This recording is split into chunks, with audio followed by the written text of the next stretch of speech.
to do when you face new challenges or overcoming new challenges. Challenges will always come as long as you live. Jesus said, in this world ye shall have tribulation, troubles, but in me ye shall have peace. The world ain't going to get any better than it is right now. It's not going to get any better. So don't be fooled. Don't be fooled with all these nice preaching and sermons. Everything's going to be all right. Everything's going to be all right. And everything's going to be all right. If you hold on a little bit longer, it's going to be all right. Ain't going to be any all right. But Jesus said, in me ye shall have peace. Stay in Jesus.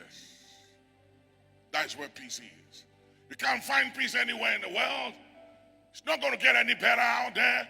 Ain't no nation going to be better out there. All the nations are in turmoil and they will be troubled. And the United Nations cannot solve the problems of the world and can't find peace. You can't legislate peace, create peace by sitting over round tables and having teas and coffees and biscuits.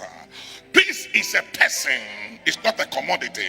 It's a person, and his name is the Prince of Peace. And until we bring him to the table, until we bring the Prince of Peace to the table and get him involved in the decisions we make and let him determine the decisions we make, we will never know peace. It's not a commodity. Peace is a person. His name is the Prince of Peace. And until he steps in the equation, the world will never know peace.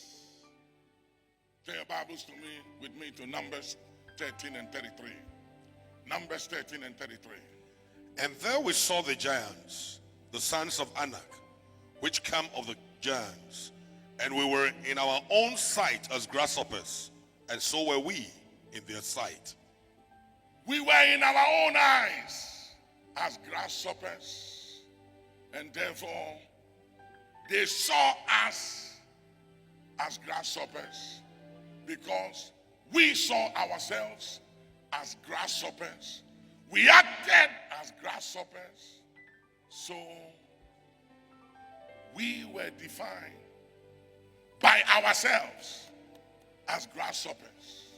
As a man thinketh in his heart, so he is. Ladies and gentlemen, their enemies did not define them as grasshoppers.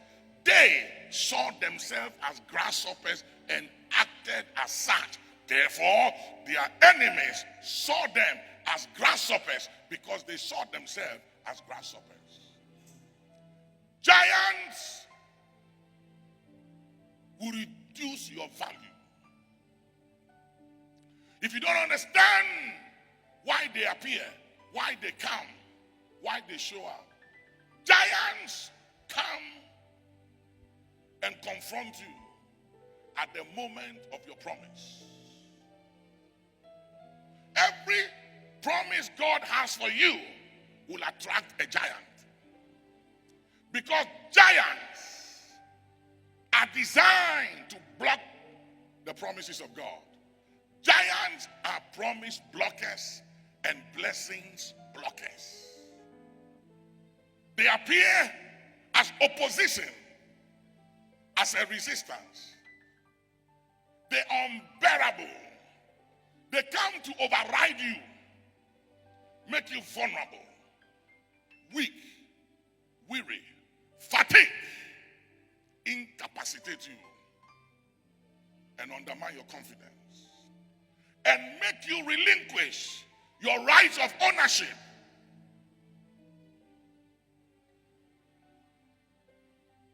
There's only one group of people in life they call my Lord, my Lord, my Lord. Judges. They call judges my Lord, my Lord. My leadership, my Lord. The only time you hear that word again, my Lord, has to do with when someone has ownership of a property or a land. They call that person landlord. So you are Lord over what you have ownership of. And the enemy don't want you to be Lord over anything. So he sends giants your way to intimidate you, threaten you.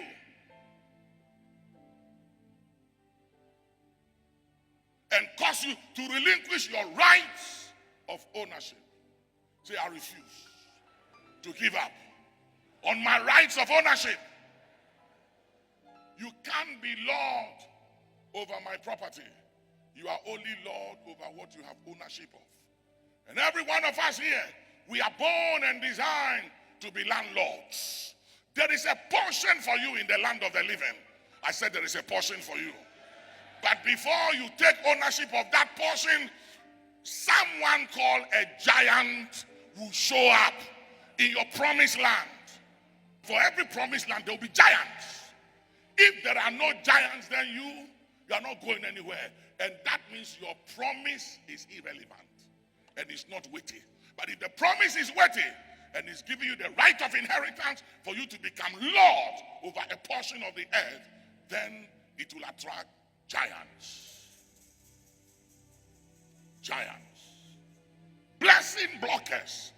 Promise blockers. Enemies of progress.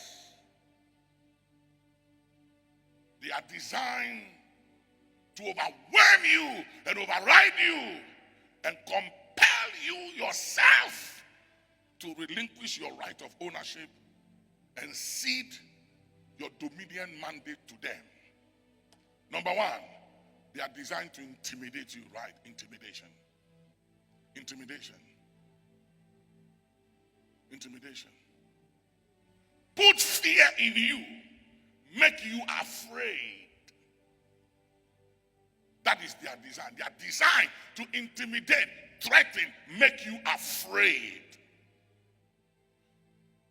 Turn to somebody and ask them a question and say, if you are not afraid, what will you do? Just think. Like I said, the fishes in the aquarium were not designed to be in the aquarium. They were designed to be in the ocean. But they've been restricted, limited to the aquarium. And they will stay in the aquarium till they die, and they will never experience the freedom of that mighty ocean. And so many of us have been programmed to believe that we are okay, we are doing well, it's great.